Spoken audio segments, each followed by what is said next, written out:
और 17 ओवर तक वो जीत भी रहे थे। 17 ओवर तक लगभग मैच उनके कब्जे में था।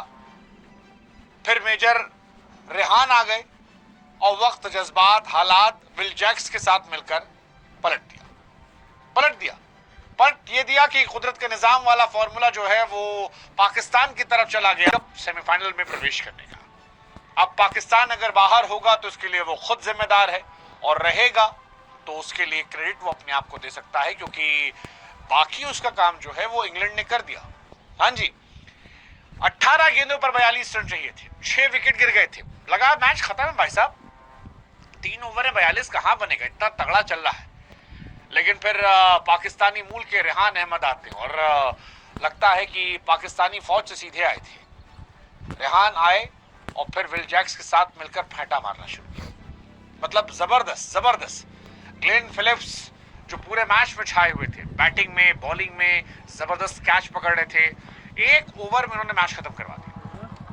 रेहान ने उन्हें छक्का मारा, फिर सिंगल लिया, फिर जैक्स ने छक्का मारा, फिर चौके मारे, 22 रन पड़े और वहीं से मैच पलट गया। अब 12 में 21 चाहिए था, तो फिर सेंटर आए, सेंटर को भी शौवा पड़ा जो है वो अभी भी पॉजिटिव नेट रन रेट में 1.390।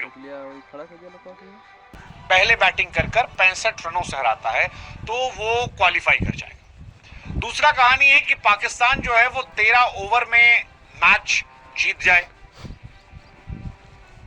अब यहां पाकिस्तान के पास 2 चीज है, या तो अपना स्किल सेट जो है वो जबरदस्त तरीके से उठा दे, और या जिस कोलंबो से फोन पाकिस्तान हो गया था कि हेलो शहबाज शरीफ साहब आप नहीं आएंगे तो हमारे देश को आर्थिक नुकसान हो जाएगा, उस कोलंबो दोबारा वो फोन लगाएं और कहें कि देखो गुरु तुम तो हो गए बाहर, हमको जाने दो और हमको खेलने दो, और हम खेलेंगे, तुमको और पैसा मिलेगा, क्योंकि तुम तो हार चुके हो।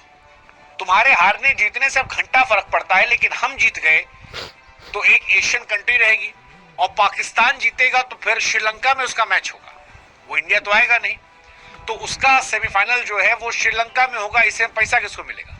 श्रीलंका को। भीड़ किसके पास आ जाएगी? श्रीलंका के। इसीलिए तो श्रीलंका ने पाकिस्तान को बुलाया था। तो हमको लगता है शहबाज शरीफ मियां को फोन लगा देना चाहिए, क्योंकि दूसरा वाला जो है इतना आसान। अगर श्रीलंका हारी और 65 रनों से कम से हारी तो फिर पाकिस्तान बाहर है। पाकिस्तान बैटिंग किया और 13 ओवर के बाद जीता तो भी कोई मतलब नहीं है। तो कुल मिलाकर फिर वहां न्यूजीलैंड जो है वो आसानी से क्वालिफाई कर जाएगी। अब फिलहाल पाकिस्तान जो है वो श्रीलंका के सामने भारी रहा है। पिछले 6 T20 अगर आप मैच देखो तो 4 मैच उसने जीते हैं। पाकिस्तान को अपना जोर लगाना पड़ेगा, मतलब कल का मैच जबरदस्त खेलना पड़ेगा। क्या वो कर पाएंगे? आई डोंट नो क्या वो कर पाएंगे, मुझे नहीं पता। लेकिन फिलहाल कहानी यही है कि पाकिस्तान को पहले बैटिंग करना चाहिए। बाबर आजम को हो सके तो कल के मैच में ड्रॉप कर देना चाहिए और उनकी जगह पर ख्वाजा नाफे को बुला लेना चाहिए कि जाओ भाई कल तोड़ के आओ। बाकी उनको शुक्रिया कहना चाहिए विल जैक्स का, जो लगातार इस वर्ल्ड कप में अच्छा कर रहे हैं। इस वर्ल्ड कप में चौथी बार ऐसा हुआ है कि प्लेयर ऑफ द मैच का अवार्ड जो है विल जैक्स को मिला है, joint most in a single edition with Shane Watson. ये अपने आप में बड़ी बात है। अब इंग्लैंड जो है वो इंडिया या वेस्ट इंडीज से खेलेगी वानखेड़े स्टेडियम में, तो इंग्लैंड ये तय हो गया है कि इंडिया से मैच होगा। और मैंने पहले भी कहा था कि मुझे south Africa versus India final दिख रहा है। हालांकि वेस्ट इंडीज एक्साइटेड होगी फाइनल खेलने के लिए, क्योंकि वेस्ट इंडीज को दिख रहा होगा कि अगर हम इंडिया को हरा देते हैं तो हम इंग्लैंड को भी हरा सकते हैं, क्योंकि इंग्लैंड को हराना उनके लिए भी आसान है। इंग्लैंड को 2016 में पटका था उन्होंने, और ये वही 2 टीमें हैं जिनको हरा कर आखिरी बार इन्होंने T20 वर्ल्ड कप जीता था। मुझे लगता है अफ्रीका, और अफ्रीका को एक्चुअली कोई हरा सकता है इंडिया सिर्फ, बाकी टीम में कैलिबर नहीं है। वो अफ्रीका इस साल बहुत सॉलिड टीम है, batting, bowling, fielding, they are top notch. ऐसे में मुश्किल है उनको हराना। इंडिया हरा सकती है, मुझे ऐसा लगता है इंडिया आज अपने दिन पर किसी टीम को हरा सकती है, बट वेस्ट इंडीज भी एक्साइटेड होगी कि भाई साहब देखते हैं यहाँ से कहानी क्या होती है। मतलब मुझे ऐसा लगता है। हालांकि आज कई सारे सवाल जो हैं वो सैटनर के लिए रह गए होंगे कि भाई साहब मैट हेनरी जो थे उनको ओवर क्यों नहीं दिए गए, लॉकी फर्ग्यूसन जो थे उनको ओवर क्यों नहीं दिए गए। मतलब आप चाहते तो आप आसानी से और ओवर करवा सकते थे, पता नहीं। आखिरी ओवर में स्पिनर्स खिलाने का क्या लॉजिक होता है पता नहीं, बट ये लॉजिक उनका बहुत नुकसान कर गया और इस वजह से शायद वो बाहर हो रहे हैं। वो हो सकते हैं बाहर, मतलब मैं शॉक नहीं हूँ अगर वो बाहर हो जाते, क्योंकि पाकिस्तान के पास मौका है और पाकिस्तान कुदरत का निज़ाम फोन फकड़, पाकिस्तान में तो मुल्क की खुशी के लिए सिर्फ यही एक मौका है। मुझे तो लगता है अगर मैं शहबाज शरीफ होता तो मैं कोलंबो फोन करता भाई साहब टीम को बोलो यार कल मैच हार जाए। अगर क्रिकेट में कुछ सट्टेबाजी होती है, अगर क्रिकेट में कुछ खबलेबाजी होती है तो मैं लगवा देता और मैं कहता पाकिस्तान को मैच जिताओ।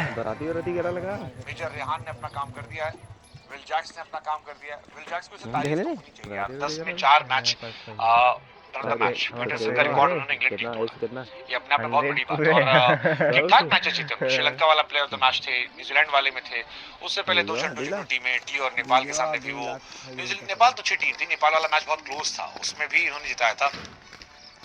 इटली वाली जंडू टीम थी, उसको इन्होंने हराया था, तो कुल मिलाकर वहां पर रहा। बट आपको लगता है पाकिस्तान क्वालिफाई कर पाएगा? हेलो, अपने भाई साहब को नंबर भेजा, तू आया मैं ठीक है भाई साहब को नंबर भेजा। कैसे निकला ने क्या पाकिस्तान फाइनल या सेमीफाइनल, सॉरी फाइनल तो नहीं, सेमीफाइनल में जगह बना पाएगा? क्या वो साउथ अफ्रीका से हारने के लिए जाएगा? मजा तो आएगा यार, जैसे पाकिस्तान अगर आ जाए, इमेजिन करो, चलो एक वीक इमेजिन कर लेते हैं कि पाकिस्तान पहुंच जाता है सेमीफाइनल में और वो साउथ अफ्रीका को पटक देता है। India versus Pakistan absolute T20 final, क्या चाहिए भाई साहब? कुदरत के निजाम होते होते T20 वर्ल्ड कप है ना कमाल।